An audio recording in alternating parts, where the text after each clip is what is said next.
My name is Maya, 36 years old, and I've always navigated my family's tangled loyalties with a cautious heart. I sit in my quiet living room, the faint clink of a glass still haunting me, holding an invitation to Tara's anniversary party, set with a forced smile I can't unsee. My sister slipped something into my glass that night, a betrayal I caught just in time, and I switched it with her husband's, setting off a chain I didn't fully anticipate. My anger simmers, a plan forming to turn her deceit into her regret, though the consequences remain a mystery I'm about to unravel. Growing up, Tara and I were close, despite our differences. She was the bold one, charismatic, impulsive, while I was the steady sister, excelling in chemistry and landing a lab tech job.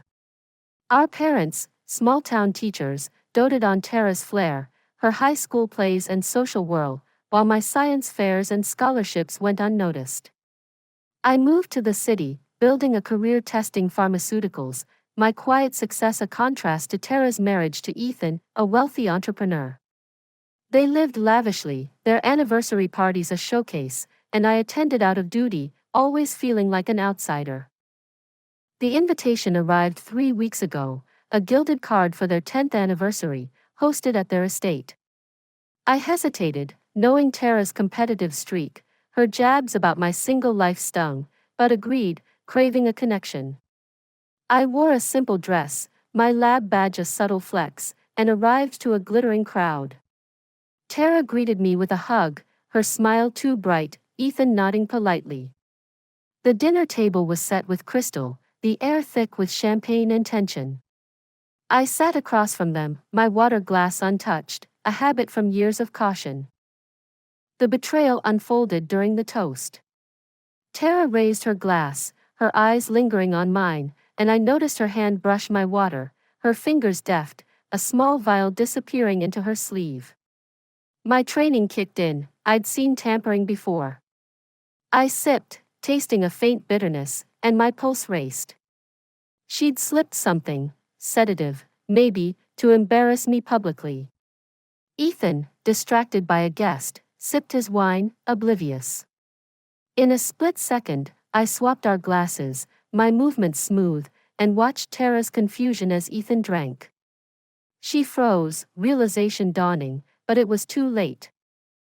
The effects hit fast. Ethan slumped, his speech slurring, guests gasping. Tara rushed to him, her panic palpable. "What's wrong?" I stayed calm, excusing myself to the kitchen, my mind racing. A quick test with my pocket pH strip confirmed a sedative, likely a mild one, but enough to knock him out. I called a friend, Dr. Patel, who arrived discreetly, diagnosing Ethan with a low-dose tranquilizer. Tara glared at me, "You did this," but I countered, "Check the glass." The lab results, rushed that night, traced the residue to her vial, her plan exposed. That night, my phone buzzed with fury. Tara texted, "You'll pay for this." Ethan called, groggy, "What happened?" I explained calmly, "Tara tampered with my drink. I switched it." He was silent, then hung up. Mom rang, her voice sharp. "Maya, fix this." I refused, she started it. Dad emailed, demanding a family meeting, and I agreed, preparing evidence, lab report, security footage from the estate, my pH strip, ready to defend myself. Rachel, my lawyer friend, advised a restraining order if needed, and I drafted one, holding it as leverage. At work, the incident fueled my focus. My team noticed my intensity, and I channeled it into a new drug trial, securing a $200,000 grant. I recorded a podcast, Trust and Toxins, masking my identity but weaving my story, its downloads hitting 20,000. Comments praised my vigilance, "You're a survivor." And I saved them, building my narrative. A colleague suggested a safety seminar, and I planned it, the platform a chance to reclaim my voice. Tara's retaliation began. She spread rumors at a cousin's wedding, claiming I drugged Ethan, but my lab report countered, forcing a retraction. I filed a defamation notice, Rachel drafting it, and Tara backed down, her silence a victory. Ethan called again, apologetic, I didn't know. Can we talk? I agreed, sensing a divide, and met him alone. He offered, I'll handle Tara if you drop the notice. I nodded, a truce forming. The next family event, a cousin's engagement, became my stage. I arrived with Rachel, her presence a shield. During toasts, I hinted at the truth, family should protect, not poison, and distributed podcast links, my influence spreading. Tara's face paled, Ethan avoiding her gaze. My plan was taking shape, a blend of evidence and public pressure. Their betrayal had wounded me, but the switch promised justice. The engagement marked a pivot, and I anticipated their next move, apology or defiance, with cautious hope. They wouldn't expect my cunning, and I was ready to see it through. The engagement party's tense silence still clung to me as I left, Tara's pale face and Ethan's averted gaze etched into my memory. I woke the next morning in my apartment, the lab report and security footage spread across my table, their weight a mix of vindication and unease. The family's shock, Mom's sharp reprimand, Ethan's groggy apology, Tara's simmering rage, had shifted the dynamics, and I knew the repercussions would ripple. My plan had ignited with that glass switch, and I was ready to steer it, turning Tara's betrayal into a regret she couldn't escape. The path ahead was treacherous, but my resolve was firm. The night after the engagement, the fallout erupted. Ethan called again, his voice clearer. Maya, Tara admitted it was a sedative, to loosen you up for a prank. I drank it instead. I stayed calm, she risked your health. Check the report. He sighed, I'm furious. We need to talk. Mom rang, her tone icy. Maya, you escalated this. Fix it. I countered, Tara started it. I defended myself. Dad texted, demanding a family meeting, and I agreed, scheduling it for the next day. I prepared a dossier, lab results, footage, podcast stats, ready to cement my stance. Rachel reviewed it, suggesting a civil suit if they retaliated, and I drafted one, holding it as leverage. The family meeting was a storm, held at Tara and Ethan's estate, the scene of the betrayal. Tara arrived with a lawyer, Mom and Dad flanking her, their alliance tense. I projected the evidence, my voice steady. Tara slipped a sedative into my glass, intended to embarrass me. I switched it with Ethan's. Ethan nodded, it's true. I felt it. Tara snapped, it was a joke. I played the footage, her hand with the vial, my swap, and the room stilled. Mom teared up, Tara, why? Dad intervened, this is family business. I demanded an apology and $25,000 for emotional distress, citing their complicity. The confrontation deepened. Tara's lawyer suggested mediation, but I insisted on public accountability, a statement retracting her claims. Ethan supported me, she endangered me too. Mom relented, we'll pay $15,000 and apologize, a compromise I accepted, recording their agreement. They signed a draft, Tara's signature reluctant, and I left, the victory shadowed by her glare. Ethan pulled me aside, I'm filing for separation. She crossed a line. I nodded, a rift forming. At work, the incident sharpened my focus. My team noticed my drive, and I led the drug trial to a breakthrough, securing a $300,000 extension. The podcast, Trust and Toxins, hit 50,000 downloads, its latest episode on sibling rivalry drawing praise. Comments lauded my quick thinking, you outsmarted her.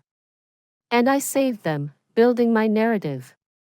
The safety seminar was approved, and I prepared a presentation, the platform a chance to reclaim my power. A pharma company offered a consultancy, and I accepted, my reputation growing. Tara's retaliation escalated. She leaked an old lab mishap report, twisting it into negligence, but my clean record and the sedative evidence countered, forcing a retraction. I filed a defamation suit, Rachel drafting it, and Tara settled, paying $5,000 in damages. Ethan called, apologetic, she's unraveling. Can we meet? I agreed, and he confessed, I found more vials. She planned this before. I recorded it, my leverage expanding, and offered him a truce if he testified. He agreed, a partnership forming. The next family event, a cousin's baby shower, became my stage. I arrived with Rachel, her presence a shield. During toasts, I hinted at the truth, trust is fragile in families, and distributed podcast links, my influence spreading. Tara's face paled, Ethan avoiding her, Mom whispering to Dad. My plan was taking shape, a blend of evidence and public pressure. Their betrayal had wounded me, but the switch promised justice. The shower marked a pivot, and I anticipated their next move, apology or defiance, with cautious hope. They wouldn't expect my persistence, and I was prepared to see it through. The baby shower's uneasy silence still hung in the air as I drove home, Tara's pale face and Ethan's distant nod replaying in my mind. I woke each morning in my apartment, the $15,000 check and defamation settlement framed beside the lab report, a testament to my rising strength. The family's fractured state, Mom's reluctant support, Ethan's growing distance, Tara's simmering rage, had widened the rift, and I was ready to deepen it, turning her betrayal into a regret she couldn't outrun. The next phase was unfolding, and I braced myself for the storm ahead. The days after the shower brought a tentative shift. Ethan called, his tone resolute. Maya, I'm moving out. Tara's lost it. I listened, offering no judgment, and he shared evidence, texts planning the sedative prank, targeting my reputation. I recorded it, my leverage growing, and suggested he testify if needed. Mom contacted me, her voice weary. Tara's spiraling. Can we meet? I agreed, scheduling a family summit, and prepared a dossier, Ethan's texts, podcast analytics, seminar invitations, ready to solidify my position. Rachel reviewed it, advising a public statement, and I drafted one, holding it as a trump card. The family summit was a pressure cooker, held at a neutral hotel conference room. Tara arrived with a new lawyer, Mom and Dad beside her, their alliance strained. I projected the evidence, my voice firm. Tara slipped a sedative into my glass to humiliate me. I switched it with Ethan's, and he suffered.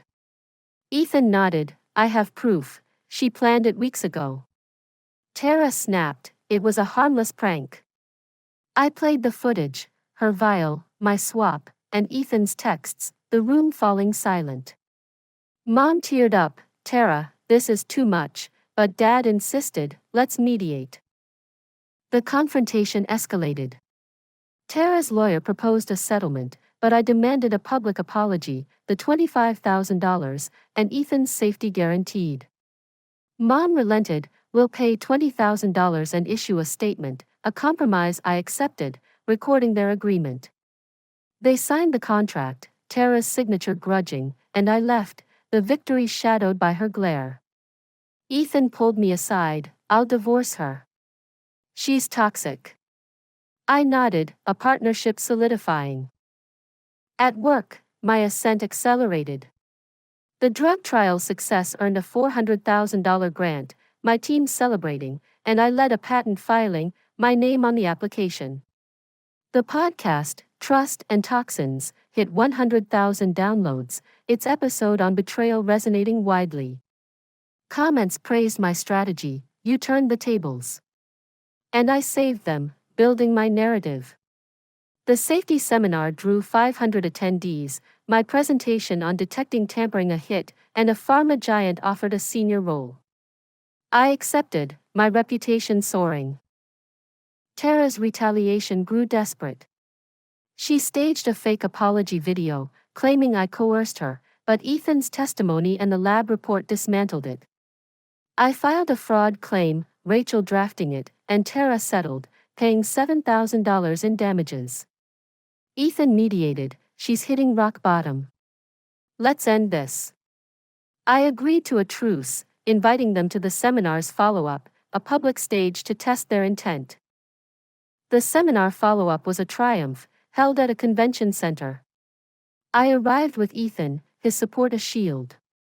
During the Q&A, Mom read the apology, her voice breaking. "We regret Tara's actions and Maya's suffering." Tara mumbled, "I'm sorry," her eyes downcast, Ethan nodding beside her. I spoke, trust is earned, and distributed podcast links, my influence expanding.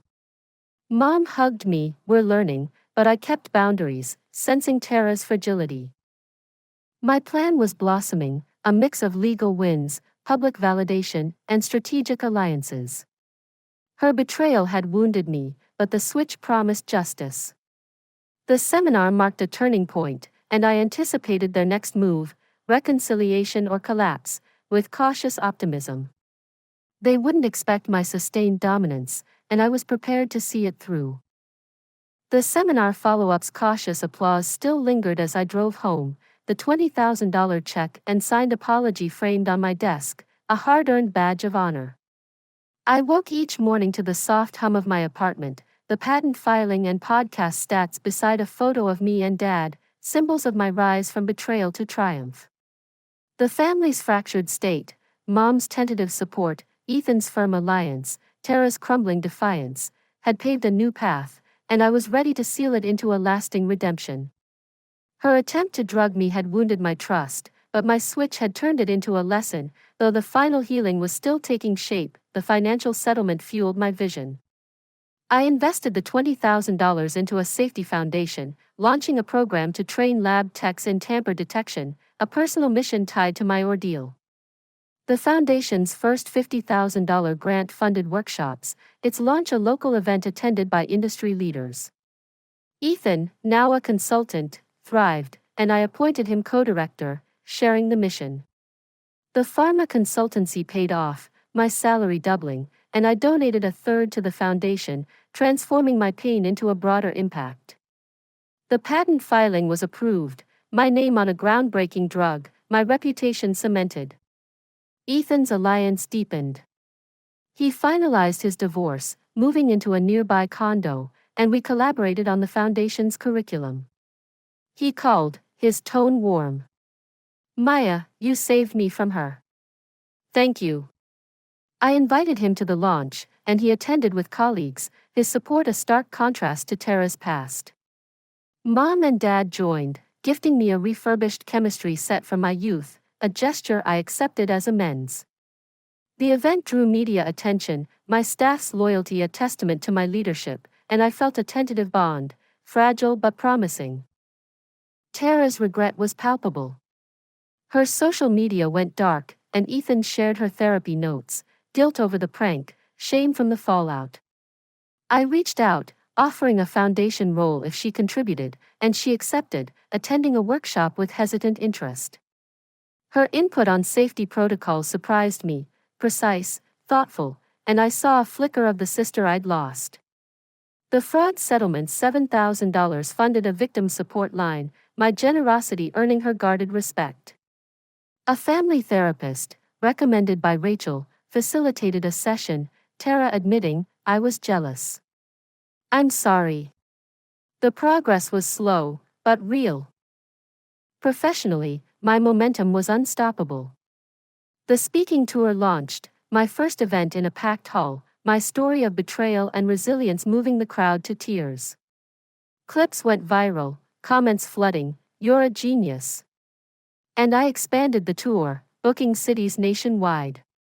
The consultancy led to a board seat, my influence growing, and I mentored a young tech, her story mirroring mine, passing on my grit. The foundation's campaign raised $300,000, its impact featured on a news segment, my face now public. The family reconciliation dinner was a milestone, held at the foundation's training center. Tara's favorite meal, lasagna and garlic bread, filled the air, a nod to our past. Mom read the apology again, her voice steady, "We regret Tara's actions and Maya's pain." Tara added, "I'm deeply sorry, Maya," her eyes meeting mine. Ethan served, Dad helping, and I toasted, to trust rebuilt and lessons learned. Relatives joined, their nods of validation, and I distributed podcast links, my influence rippling. The night ended with shared laughter, a rare warmth, though I kept boundaries, wary of old wounds. One evening, sorting the chemistry set, I found a note from Dad: "Keep experimenting, Maya, its ink faded but its message clear." Tears fell as I framed it beside the patent, a bridge from past to present. The podcast hit 200,000 downloads, its finale, Poison to Power, inspiring listeners. I hosted a live Q&A, sharing tips, trust your instincts, document evidence, rise above, and the session trended, boosting my platform. The foundation's second phase began, training 100 techs, and I accepted a humanitarian award, dedicating it to Dad. The center's grand opening was a pinnacle. Survivors and techs spoke, crediting the foundation, and I unveiled a plaque, in honor of resilience and safety. Mom, Tara, and Ethan attended, their presence a public step forward. A national award named me Innovation Leader, and I accepted, dedicating it to my journey. The family visited often, Mom cooking with me, Dad advising on grants, Tara leading workshops, a slow rebuild of trust. I reconnected with a college friend, her support adding joy to my days. Reflecting, my revenge was about redemption, not ruin. Tara's betrayal shattered my trust, but my switch and strategy, evidence, persistence, public rise, restored it. The glass swap was the spark, her regret the climax, and this was my triumph. If you faced family deceit, this is for you. Share below. Subscribe to Revenge Tempest for more victory tales, and hit the bell for updates. Until next time.